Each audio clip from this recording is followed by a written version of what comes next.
भगवान बाबा हनुमान जी को प्रणाम। महान त्यागी बाबा जमदेव जी को प्रणाम। परमात्माए परमपूज्य परमात्मा शिवक मंडळ उगस्थान टिंकीच्या वतीने विलासभाऊ निखोरा यांच्या निवासस्थानी 9 तारीख पार पडली। त्यानिमित्त एका भगवंताची चर्चा बैठक सुरू आहे। ह्या चर्चा बैठकीमध्ये सर्व बुद्धीचे उदाहरण भगवान बाबा हनुमानजी उपस्थित आहेत, त्यांना माझा प्रणाम। तसेच आपले सर्वांचे सद्गुरू महान तेजी बाबा जुंगरजी उपस्थित आहेत, त्यांना माझा प्रणाम। तसेच आपले सर्वांचे गुरुमाता मातोश्री वाराणसी उपस्थित आईला बालकाकडून प्रणाम। तर आजच्या चर्चा बैठकीचे अध्यक्ष श्री रामराजजी पराते साहेब, गट नंबर 8 पाटोळा परिषद हे अध्यक्ष यांना माझ्या आदरपूर्वक नमस्कार। तसेच ह्या परिवाराचे मार्गदर्शक आणि माझ्या परिवाराचे मार्गदर्शक श्री सोनावणी ठाकरे काकाजी हे उपस्थित आहेत, यांना माझ्या आदरपूर्वक नमस्कार। तसेच किशनजी वाकडेकर काकाजी हे उपस्थित आहेत, यांना माझा प्रेमपूर्वक नमस्कार। तसेच गट नंबर 1 चे मार्गदर्शक सोमनाथजी मोदगरे साहेब, यांना माझा प्रेमपूर्वक नमस्कार। तसेच पालघर परिसरातील मनोहरजी मुलेवर गट नंबर 9 चे मार्गदर्शक, यांना माझा आदरपूर्वक नमस्कार। तसेच पालघर परिसरातील ज्येष्ठ सेवक अश्वंतराव फुलसंगे, यांना माझा प्रेमपूर्वक नमस्कार। आणि येथील ज्येष्ठ सेवक सुधाकरजी वाडेवासपे, यांना माझा प्रेमपूर्वक नमस्कार। तसेच सुरेशजी नायर, यांना माझा आदरपूर्वक नमस्कार। आणि त्यांची परिसरातून आलेले प्रकाशभाऊ बोर्डे आणि मंचगावर बसलेले मान्यवर आणि सेवक सेविका, यांना माझा आदरपूर्वक नमस्कार। बघा, आज खूप सुंदर सुंदर मार्गदर्शन झालेले आहे आणि ही चर्चा बैठक बाबांनी दिलेले 4 तत्व 3 शब्द 5 नियम या विषयावर होत असते।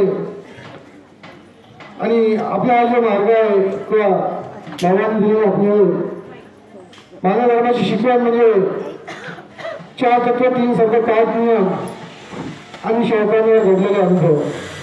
प्रत्येकाला अनुभव आलेला आहे आणि हा अनुभवाचा मार्ग आहे। अनुभवाशिवाय आपण ह्या मार्गामध्ये येऊ शकलो नाही। म्हणजे दुःखातून आपण मार्गात आलो आणि दुःखातून आपल्याला अनुभव आले आणि अनुभवातून आपण सुखी झालो आणि तेच आपण या मार्गावर सांगत असतो। खरंच माझ्याही परिवार असं जे दुःख होतं, एक दुःख म्हणजे माझ्या मुलीची 2018ला खूप तब्येत सिरियस झाली होती आणि तिला मी प्रायव्हेट दवाखान्यामध्ये भरती केलं होतं, परंतु प्रायव्हेट डॉक्टरनी तिला काही गॅरंटी देत नाही म्हणून त्यांनी सांगितलं। आणि तिथून आम्ही मग काही सेवकांच्या सहकार्यानं आम्ही मेहोला नेलं आणि मेहोला नेल्यानंतर तिथं नुकतीच मेडिकलमधून एक डॉक्टरीन बदलून आली होती। तर मी अगोदर ते म्हणजे माझ्या मुलीचं जे याला तब्येत खराब झाली होती तिची मी व्हिडिओ केलं होतं आणि ते व्हिडिओ मी माझ्या शाळेला दिगोडीला शाळा राहतो त्याला मी दाखवलं होतं आणि तो व्हिडिओ त्यांनी आपल्या ऑफिसमध्ये त्याचे मित्र आहेत त्यांना दाखवलं आणि त्याच्या मित्राची पत्नी त्याच्या मित्राची साडी तिथं ते म्हणजे डॉक्टर म्हणून बदलून आलेली होती। तर योगायोग बघा, भगवंताने कसा योगायोग आणलं। तिचा तो पहिला दिवस ज्या दिवशी आम्ही तिथं मुलीला ॲडमिट केलं तर डॉक्टरांनी सांगितलं होतं की जपानी फिवर, हा जो जपानी फिवर आहे म्हणे याच्यातून एकही पेशंट वाचत नाही म्हणे, असं डॉक्टरांनी सांगितलं। परंतु आम्ही प्रयत्न करतो म्हटलं। खरंच भगवंताची अफाट लीला आहे की डॉक्टरांनी प्रयत्न केला आणि आम्ही बाबाला विनंती केली। तर त्यावेळेस देवामध्ये बरेचसे पेशंट दगावत होते, आमची हिंमत खचून जात होती आणि त्या डेंग्यूचा पण काळ होतं। पण भगवंताची कृपा खूप महान आहे।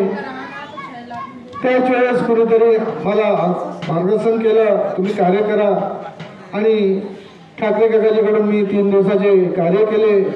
योगायोग आम्हाला पहिल्याच 3 दिवसाच्या पहिल्याच कार्यामध्ये मुलींनी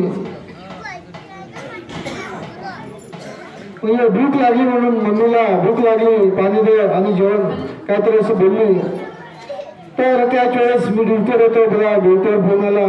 त्यावेळेस तिथं राजूभाऊ गोरकडे हे उपस्थित होते मेळामध्ये की आपली ताई आता वेळत आहे म्हणे. जरा माझ्या हृदयात आठवण आला आणि मला आनंदाश्रू आले आणि लगेच मी ड्युटीवरून सायंकाळचा डब्बा घेऊन मी मेळाला गेलो.